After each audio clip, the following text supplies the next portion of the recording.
రేవంత్ రెడ్డికి మరో భారీ షాక్ తగిలిందని చెప్పుకోవచ్చు.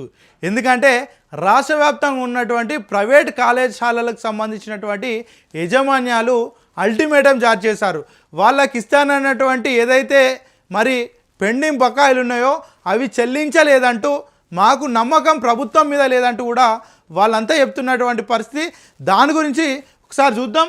ఇక్కడ చూడొచ్చు, 12లోగా రియంబర్స్మెంట్ ఇవ్వాలి, లేకుంటే 12 నుంచి ఆందోళన కార్యక్రమాలు చేపడతాం. సర్కార్కు ప్రైవేట్ కాలేజీల అల్టిమేటం. ప్రభుత్వంపై తమకు విశ్వాసం పోయిందన్న యాజమాన్యాలు. ఇక ఫీజు రియంబర్స్మెంట్ బకాయిలు ప్రభుత్వం ఈ నెల 12లోగా చెల్లించకపోతే ఆందోళన చేస్తామని federation of association of Telangana higher institute ప్రకటించింది. బకాయిల చెల్లింపులపై ప్రభుత్వం మాట తప్పిందని, ఇచ్చిన హామీ మేరకు దీపావళిలోపు బకాయిలు చెల్లిస్తారన్న నమ్మకం లేదని వెల్లడించింది. రాష్ట్రంలోని engineering, pharmacy, nursing, paramedical, degree కాలేజీల యాజమాన్యాలు బుధవారం హైదరాబాద్లో సమావేశమయ్యాయి.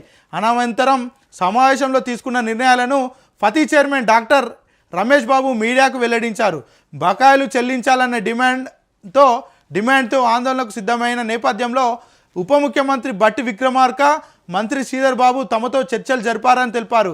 ఫీజు రియంబర్స్మెంట్ బకాయిలు 10,000 కోట్లు పెండింగ్లో ఉన్నాయని, తక్షణమే ఇందులో 1,200 కోట్లలో 600 కోట్లు తక్షణం, మిగతా 600 కోట్లు దీపావళిలోపు చెల్లిస్తామని హామీ ఇచ్చినట్టు చెప్పారు. ఏమన్నారు ఆ రోజు?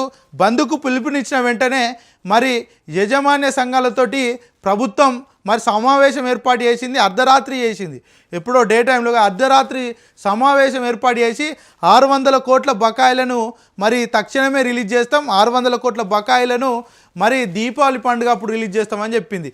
మరి ఈ 600 కోట్లకు సంబంధించి మరి రిలీజ్ చేయలేదు. దాంట్లో కేవలం 200 కోట్లు మాత్రమే ఇచ్చారు.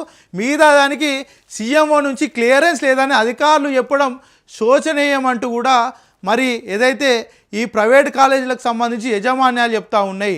ఇక మరోపక్క చూసుకుంటే మరి ఈ విద్యారంగంపై ప్రభుత్వం శీతాకాన్ని చూపుతుందని, ఏమాత్రం ప్రాధాన్యత ఇవ్వడం లేదని రమేష్ బాబు అన్నారు.